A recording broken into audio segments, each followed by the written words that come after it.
हरि ओम। ओम श्री सतगुरुदेवाय नमः।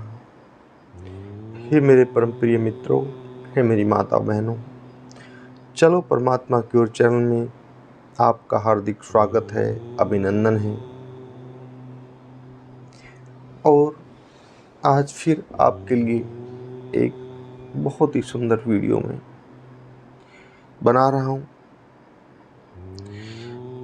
अगर आप वीडियो के मर्म को समझ गए तो निश्चित ही जीवन प्रभावित होगा।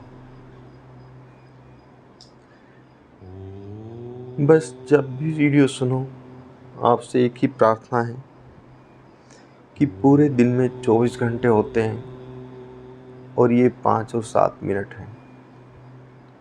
अगर आपने ध्यान से 5-7 मिनट सुन लिए और मनन कर लिया तो बहुत बड़ी बात तो नहीं कहता हूँ, लेकिन हाँ इतनी मैं ज़रूर कहता हूँ, शायद जीवन निश्चित ही परिवर्तित होगा।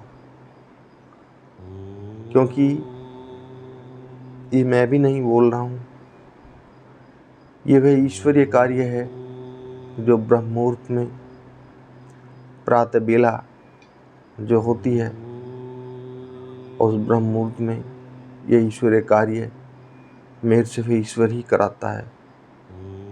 और कराने के बाद फिर मैं ये सब आप लोगों में वितरित कर देता हूँ जैसी मेरे लिए वो प्रेरणा देता है। अब इसका जिसको लाभ मिलना है वो लाभ भी लेता है,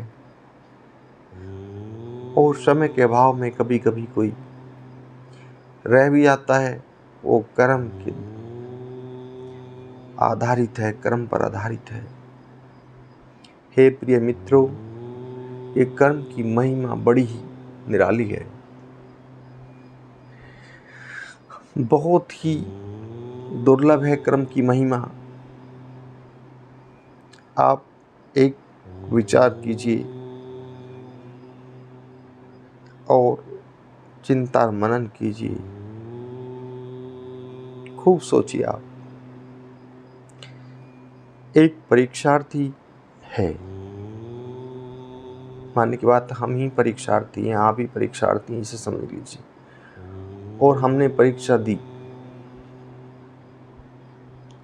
आपने कोई बड़ी परीक्षा दी और परीक्षा आप दे के आ गई, दे दी आपने परीक्षा, लेकिन घर आने के बाद फिर आपने वो मिलान किया, पढ़ाई की, देखे तो आप जो क्वेश्चन आपसे नहीं हुए वे सारे क्वेश्चन आप कर रहे हैं टोटल क्वेश्चन कर रहे हैं जो आपसे परीक्षा के समय नहीं हुए।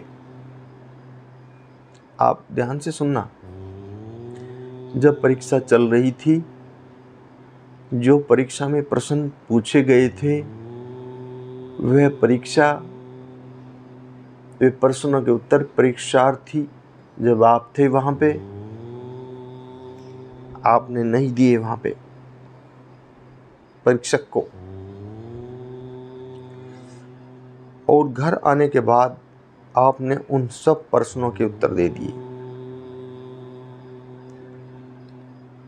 तो क्या आप उत्तीर्ण हो जाओगे? शायद कदापि नहीं, शायद कदापि नहीं। यही संसार में कर्म का खेल है। मेरे प्रिय मित्रों, जब हमारा जीवन होता है तो इस जीवन में हम जाने अनजाने में हम अनंत कर्म करते रहते हैं। ये एक परीक्षा चल रही है इस समय,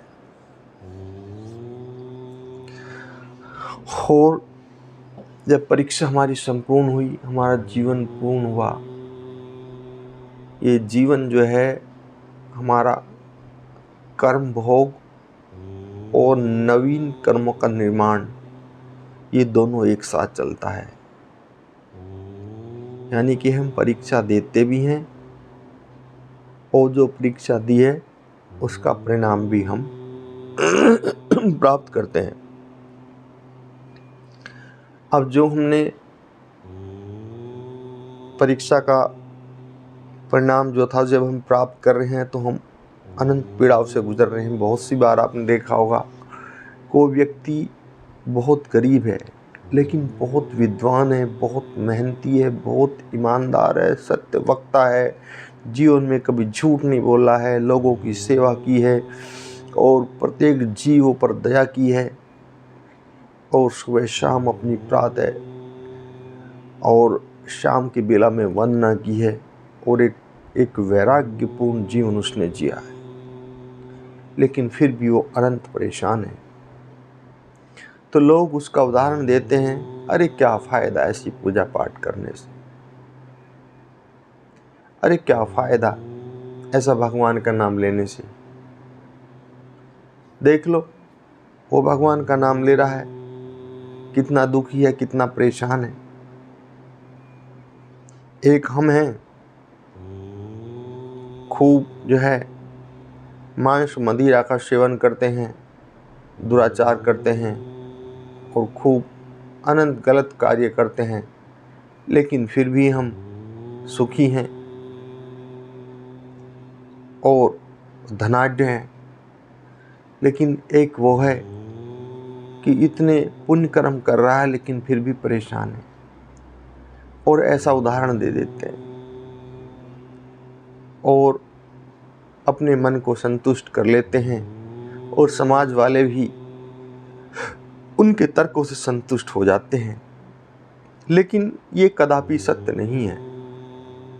हे मेरे प्रिय मित्रों, यहाँ हम परीक्षा का फल भी भोगते हैं और नवीन कर्मों का निर्माण भी करते हैं।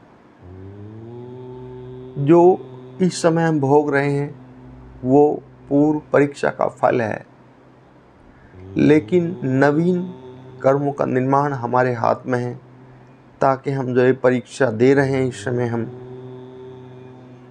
तो जब इस परीक्षा का फल आए तो हमें इसी तरह परेशान न होना पड़े जो पहले परेशान होना पड़ा था, या पूर्व में हमने जो उत्तम परीक्षा दी है तो उसका फल अब हम उत्तम राजभोग, राजयोग और उत्तम कर्मों से भोग रहे हैं। नाना प्रकार के सुख सुविधाएं हैं, शरीर का सुख है, धन का सुख है और जो है मन का सुख है, समाज का सुख है, भगवत कृपा है ना। तो हम पे कृपा आगे भी बनी रहे तो हमें अब की बार भी पूर्ण निष्ठा श्रद्धा के साथ है ना अच्छे कर्मों का निर्माण करना चाहिए, अच्छे कर्म संचय करने चाहिए। हे मेरे परम प्रिय मित्रों, कदापि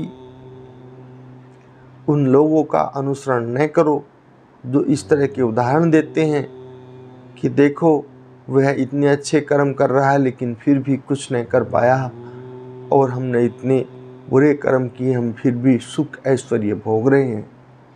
तो प्रिय मित्रों, ये कदापि सत्य नहीं होता, क्योंकि यहाँ पे कर्म भोग और नवीन कर्मों का निर्माण दोनों साथ साथ चलता है। इसलिए तो ये भोग योनि भी है और यहाँ कर्म प्रधान भी है ना। ये भोग योनि भी है और कर्म प्रधान भी है। हे प्रिय मित्रों, जो हमारे भोग हैं उनको हंस के भोगो और नवीन कर्मों का बहुत ध्यान से कोटि कोटि बार सोच समझ के निर्माण करो, ताकि फिर हमें किसी प्रकार का कष्ट न उठाना पड़े। समय का अभाव है, इसी के साथ ही मैं अपनी वाणी को विराम देता हूँ। आप सबको करबद्ध प्रणाम।